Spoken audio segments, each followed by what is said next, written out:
പ്രിയ സജ്ജനങ്ങളെ, അമ്പലത്തിൽ പോകുമ്പോൾ ആഹാരം കഴിക്കരുത് എന്ന് കേട്ടിട്ടില്ലേ? ചെറുപ്പത്തിൽ അമ്പലത്തിൽ പോകാൻ കുളിച്ചൊരുങ്ങുമ്പോൾ നമ്മുടെ അമ്മമാർ പറഞ്ഞു പഠിപ്പിക്കുന്ന പ്രധാന കാര്യങ്ങളിൽ ഒന്നുകൂടിയാണല്ലോ ഇത്.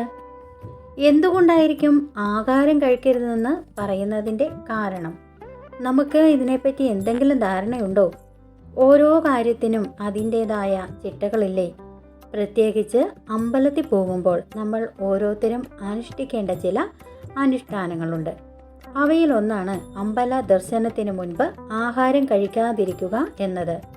ഇതിനു പിന്നിലെ കാരണം എന്താണെന്ന് നമുക്ക് നോക്കാം. അമ്പലത്തിൽ പോകുമ്പോൾ കുളിക്കുന്നത് പോലെ തന്നെ പ്രധാനപ്പെട്ടതാണ് ആഹാരശുദ്ധിയും. അമ്പലത്തിൽ പോകുന്ന വ്യക്തി പ്രധാനമായും 5 തരത്തിലുള്ള ശുദ്ധിയാണ് പാലിക്കേണ്ടത്. ശരീരശുദ്ധി, ആഹാരശുദ്ധി, മനസ്സിൻ്റെ ശുദ്ധി, വാക്കിലെ ശുദ്ധി, കർമ്മശുദ്ധി എന്നിങ്ങനെ 5 ശുദ്ധികളാണ് ഉള്ളത്. ഇവ കൃത്യമായി പാലിച്ചു വേണം അമ്പലത്തിൽ പോകാൻ. ഇതിൽ തന്നെ ഒന്നാണ് ആഹാരശുദ്ധി.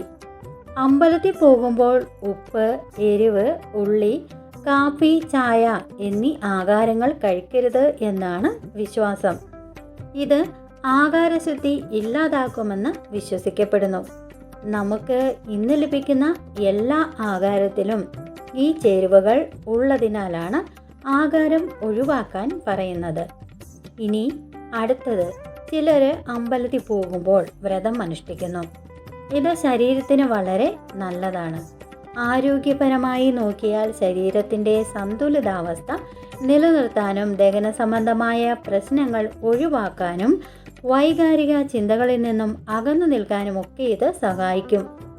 അതുപോലെ ദൈവത്തിൽ മനസ്സ് ഉറച്ചങ്ങനെ നിൽക്കാനും പ്രാർത്ഥിക്കുമ്പോൾ ഏകാഗ്രത കൈവരാനും ഇതൊക്കെ സഹായിക്കും. ഒരു വ്യക്തി പ്രാർത്ഥനയിൽ മുഴുകുമ്പോൾ മനസ്സ് അവിടെ ശാന്തമായി തീരുകയാണ്. അങ്ങനെ മാനസികമായ ആശ്വാസം അവിടെ ലഭിക്കുന്നു. ഇനി നമ്മൾ ദീർഘദൂരം സഞ്ചരിച്ച് അമ്പലത്തിൽ പോകുന്ന വ്യക്തികളാണെങ്കിൽ വീട്ടിൽ നിന്നും നല്ല ശുദ്ധിയിൽ ആഹാരം തയ്യാറാക്കി കൊണ്ടുപോകാനായിട്ട് ശ്രദ്ധിക്കുക. ഇത്തരത്തിൽ ആഹാരം തയ്യാറാക്കുമ്പോൾ ശരീരശുദ്ധി ഉറപ്പുവരുത്തേണ്ടത് വളരെ നിർബന്ധമാണ്. അതുപോലെ തന്നെ നല്ല ശുദ്ധമായ സാധനങ്ങൾ ഉപയോഗിച്ച് ആഹാരം തയ്യാറാക്കണം. കുളിച്ചതിന് ശേഷം മാത്രമാണ് ആഹാരം അവിടെ കഴിക്കേണ്ടത്.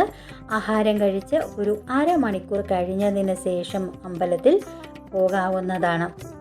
ഈ വീട്ടിൽ നിന്നും ആഹാരം തയ്യാറാക്കി എടുക്കാൻ സാധിക്കാത്തവരാണെങ്കിൽ നല്ല വെജിറ്റേറിയൻ കടകളിൽ നിന്നും ആഹാരം കഴിക്കുക.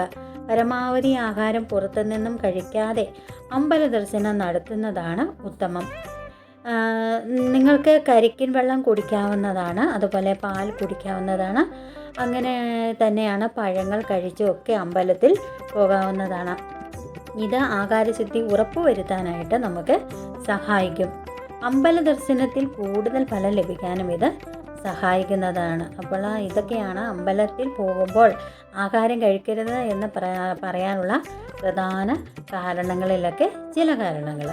അപ്പോൾ ഈ ഒരു വീഡിയോ നിങ്ങൾക്ക് ഏവർക്കും ഇഷ്ടപ്പെട്ടു എന്ന് ഞാൻ കരുതുന്നു. വീഡിയോ ഇഷ്ടമായെങ്കിൽ ലൈക്ക് ചെയ്യുവാനും ഷെയർ ചെയ്യുവാനും സബ്സ്ക്രൈബ് ചെയ്യുവാനും ശ്രമിക്കണേ.